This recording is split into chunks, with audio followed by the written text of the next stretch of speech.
Nungsizarba isilinao marumapang-sing Bethany Diaspora Church ki member-sing ahanbamaktada Jisu Krista gi mingda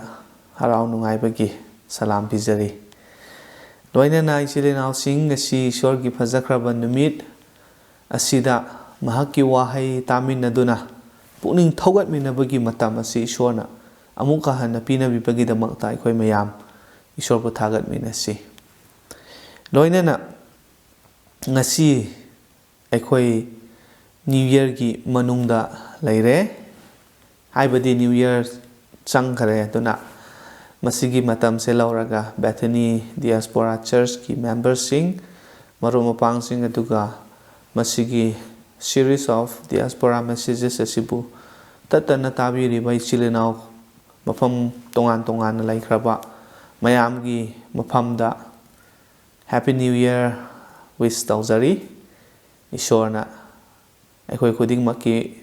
mathakta aikhoi imung manunggi mathakta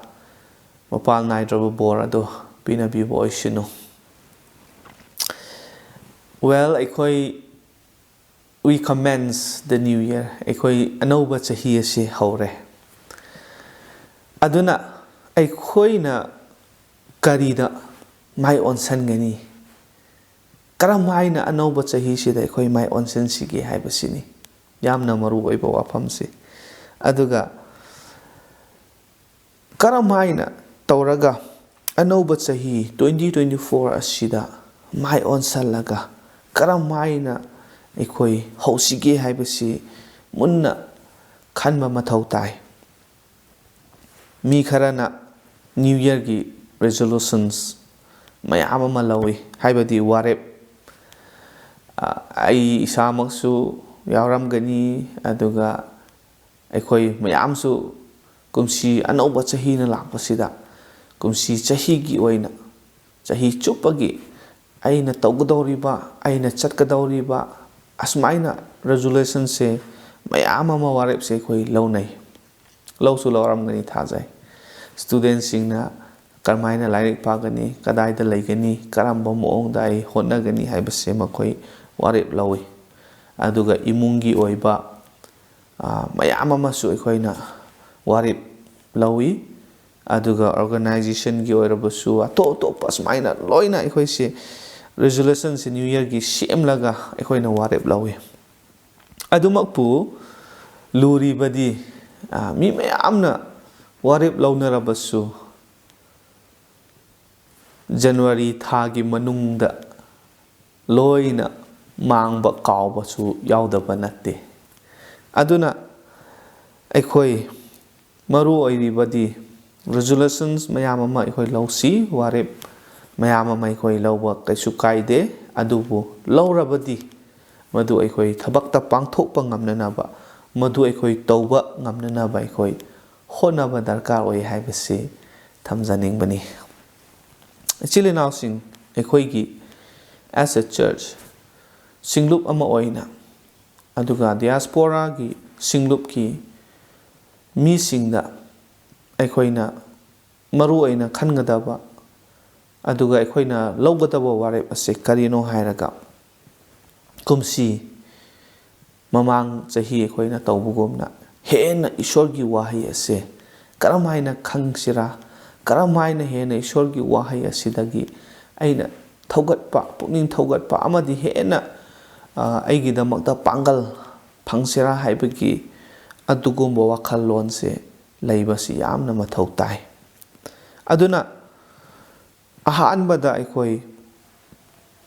mamang chahi gi aduga mamanggi oiba Sunday kayagi messages sing aikhoina taminaraba sing ase amuktang review tawminaba pami anauba chahi gi Ishwar gi wahai mathang taminarakadabasi tadringaida natraga masida aikoi changdringaida hana review amuktang mayam tawmina ningi aduna review what we have read from 1 Peter chapter 1 verses 1 to 12 aikoina December gi aroiba Sunday phauba 2023 gi manung aduda 1 Peter chapter 1 verse 1 dagi horaga 12 phawbagi manung asida akhoi nainabani masida akhoi mayam ama khangminare aduga study su tawminare taminare masida akhoi kari kari no nainaba amuktang review tawminasi ahan bada kari haye we are the diaspora of God akhoi asi ishor gi sai thoktuna leiba mising aduni haibase aikoina ishor gi wahai 1 Peter chapter 1 verse 1 asida paba matamda khangle we are the diaspora of God aduga ishor gi sai thoktuna leikraba mising ichai chaiduna leiba mising oibanina aikoi asi lamlan basingni haibasi ishor gi wahaina Peter na iriba chithi asida aikoina ure aduna lamlan ba aikoi ishor gi ichai chai thoktuna leiba mising gi damakta maru oibase karino haiba taragadi aikoi lamlan ba moina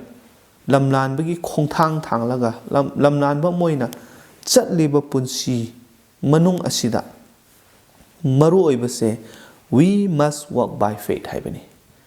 akhoi thajaba asigi khongthang ase thajabagi khongthang asida akhoi thanglaga chakadabani haibadi akhoi thajaba asida yamna chena laigadabani haibani khutingmak tawbu khutingmak ase thajabaga loinana akhoi tawgadabani haibani adu oirabadi we can live triumphantly despite the challenges of life punsi asida awaba kaya thengnarabasu aikhoi yamna pangal leiba yamna mapung phaba amadi joy oiba punsi ado aikhoi hingma ngamgani masi yamna maru oye ani subada aikoina chahi anobase haurakpa changlakpaga loinana thamjaningba wafam adudi let us begin the new year with the Lord and these wonderful truths in mind aikoi ishor ga loinana prabhu yauna ishor gi shastra dagi tamgraba ashengba achumba wahai sing asida aikoi yamna munna khallaga masiga aikoi chahi ase hominaba darkar oye haibadi ishor gi wahai da aikoi na pathokhi bado 1 Peter chapter 1 gi verse 2 da we are God's elect aikoi ase ishor na khandok laba singni haibase masining singgadabani ishor na khandok laba sing God's elect haibaduni aikoi ase chai thoktuna ichai chai thoktuna leirabasu lamlan bo oina prithibhi sida leirabasu aikoi se ishor na khandok khrabasing adoni ani shubada we have a living hope aikoi ahingba asa adu lei haibasi aikoi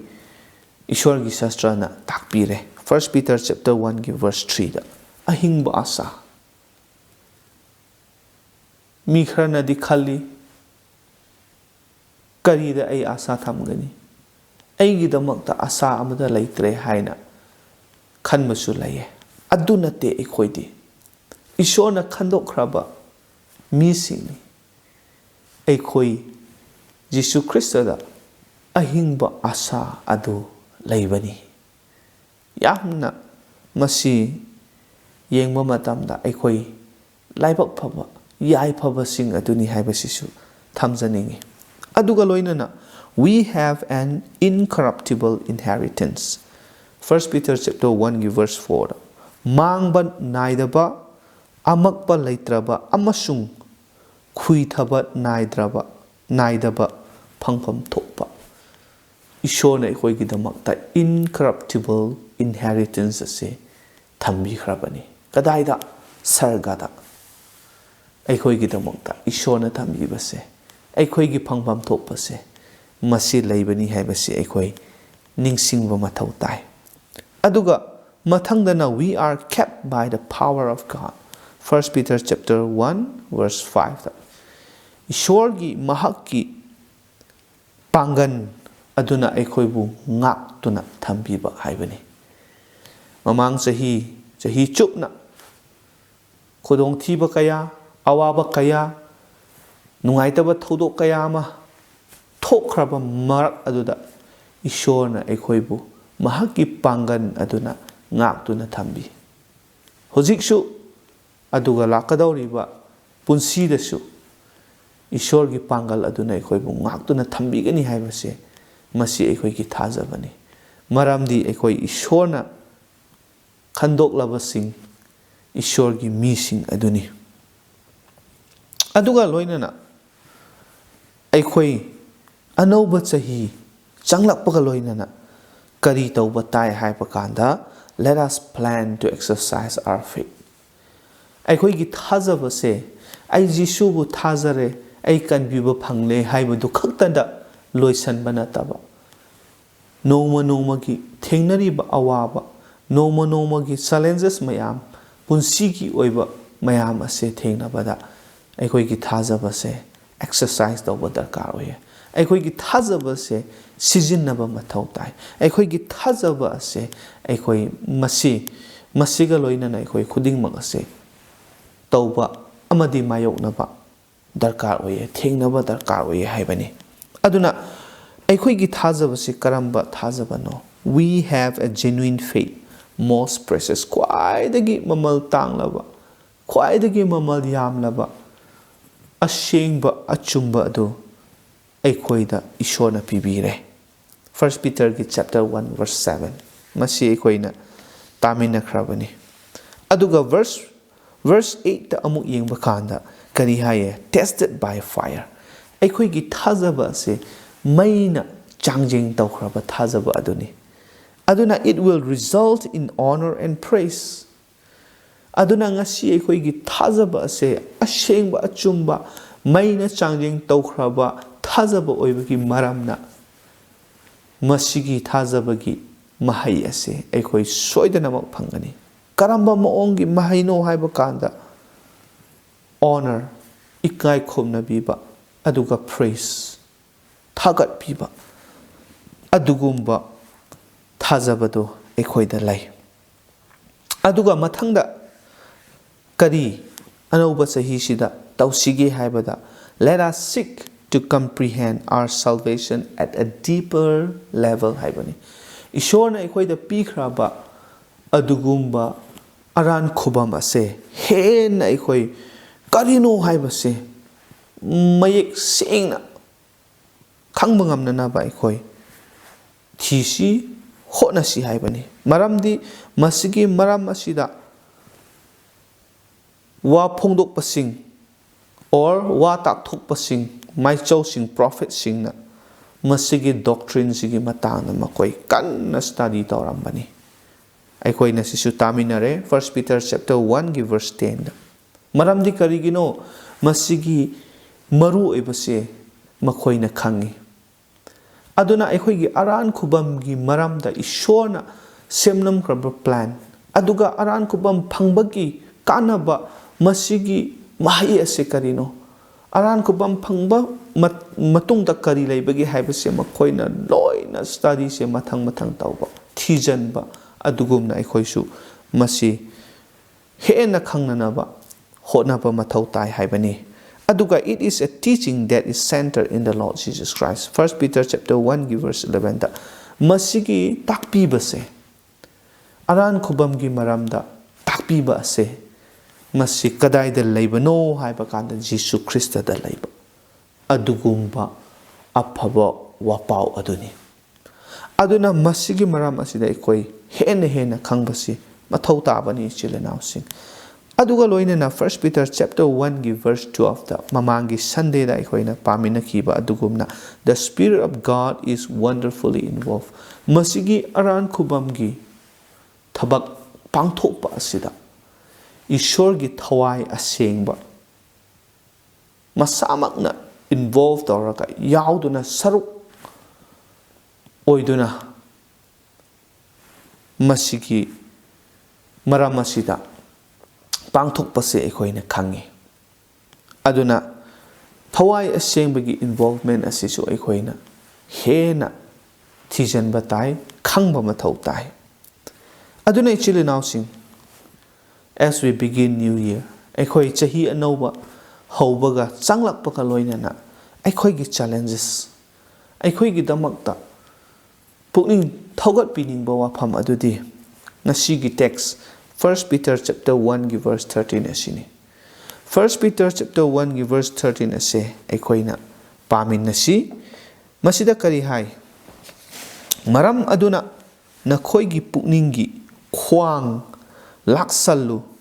ꯄꯨꯛꯅꯤꯡ ꯐꯥꯖꯤꯜꯂꯨ ꯖꯤꯁꯨ ꯈ꯭ꯔꯤꯁꯇꯅ ꯂꯦꯡꯂꯛꯄ ꯃꯇꯝꯗ ꯅꯈꯣꯏꯗ ꯄꯨꯕꯤꯔꯛꯀꯗꯕ ꯊꯧꯖꯥꯟ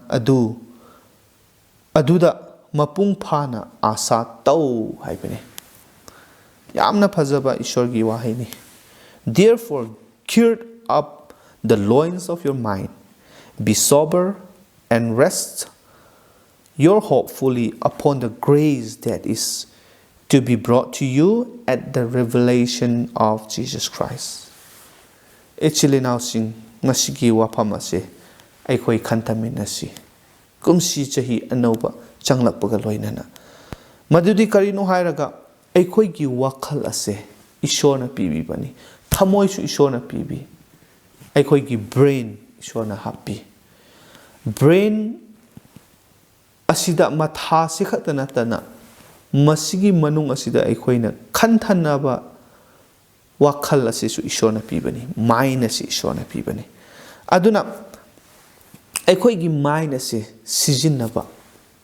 yamna mathau tai karamba maongda sijinagani karamba maongda aikhoigi wakhal ase khangani haibase important oye aikhoigi mindset ase important yam oibani yamna maru oibani aigi wakhal asina karigumba chumdaba khaluba matamda aigi punsi lambi ado chumdaba lambi da chappa yai aduna aigi wakhal ase chikshinna senaba mathau tai masida haibadi the mind must be girded aikhoigi mind aikhoigi wakhal ase jana shem saraga thamba darkar oi haibani masina takpadi karino hairaga it is like dressing ourselves up properly aikhoigi wakhal ase khwang laksallu haibani pukninggi khwang laksallu haibani maduna haining badudi karino hairaga aikhoigi day to day life da aikhoigi punsi da phiron haibase laye phiron ase phajana chikshinna setchanba asumaina aikhoigi wakhal ase chikshinna yengsanba darkar oye thamba tai haibani the mind must be ready to meet the challenges of life aigi punsi da tungda ngasi hayeng khangde awaba khudong thiba pamdaba thodok kayama soidana lakani athemba lakani natraga aibu pukning hanthanaba thodok kaya tholakani haibase aikhoi khallaga ready legadabani madu mayamdo lakpa matamda ai karamhaina thengnagani ai karamhaina mayoknagani haibase aikhoigi wakhal asina phajana khallaga madu lakpa matamda aikoi ready oina leiramba sem saraga leiramba taragadi aikhoina mapung phana aphaba maongda aikhoina thengnaba ngamgani masi important oye aduna aikhoigi wakhal ase phajana phiron se chalaga leibugumna aikhoigi wakhal su leihanba natraga thamba darkar oy haibani aduga we must be sober haibani pukning phajalu haibani hathu nataba aduga kari haisara yamna not simplistic ipang na leiba nataba aduga not childish angang machagumna karigumba thodok ama thokpa kanda aikhoigi reaction ase angang machagumna tauba nataba yamna mapung phaba mature oiba fajana munna khantaraga thabak tauba natraga wakhal tauba adugumba yamna maru oye aduna be sober haibani ekoi yamna pukning phajalu yamna chekshina layo haibasi ishorgi wahai asina ekoi ba takpibani aduga mathangda yengba matamda resting our hope fully upon the Lord and upon His grace ekoi asa ase fully pumnamak ase Prabhuda aduga magi thauzal asida aikoina thamma darkar oye maramdi karino hairaga awaba mayam thengnagani kudong thiba mayam su thengnagani pamdaba thodok mayam su tholakani masida aikoigi wakhal asida karigumba Prabhu mangonda amadi mahaki thauzal aduda ngaraga maduda aikoi leiramdaba taragadi aikoi damakta awaba oigani aikoi pothaba phangloi hen aikoi gi wakhalda aikoi gi thamoida awaba na thangani adumakpu aikoi gi wakhal ase aikoi gi asa ase Prabhuda amadi mahaki thauzal adugi mathak aduda aikoi gi wakhal ase pura thamba matamda aikoi gi damakta pothaba phangani aduga mathang yengba khanda the revelation of the Lord Jesus Prabhu Jishu na lenglakpagi maramda susida aikoina pathokraba ishor gi shastra sida thengnai madudi karino hairaga this is a reference to the return of the Lord Jesus Christ Jesu Christ na taibung panda amu hanna lakadawriba asigi maramda panbani aduga this must become a precious reality masi aikoigi damakta reality ashengba adu oigedawribani mina haiba khakta nate natraga taba khakta nate ishorgi wahaida leye haiba khakta nate masi reality tasengnamak Prabhu Jishu taibang panda amu hanna lakani Christian oikraba thajakraba ikoi aduga ngasi diaspora ichai thoktuna laikhraba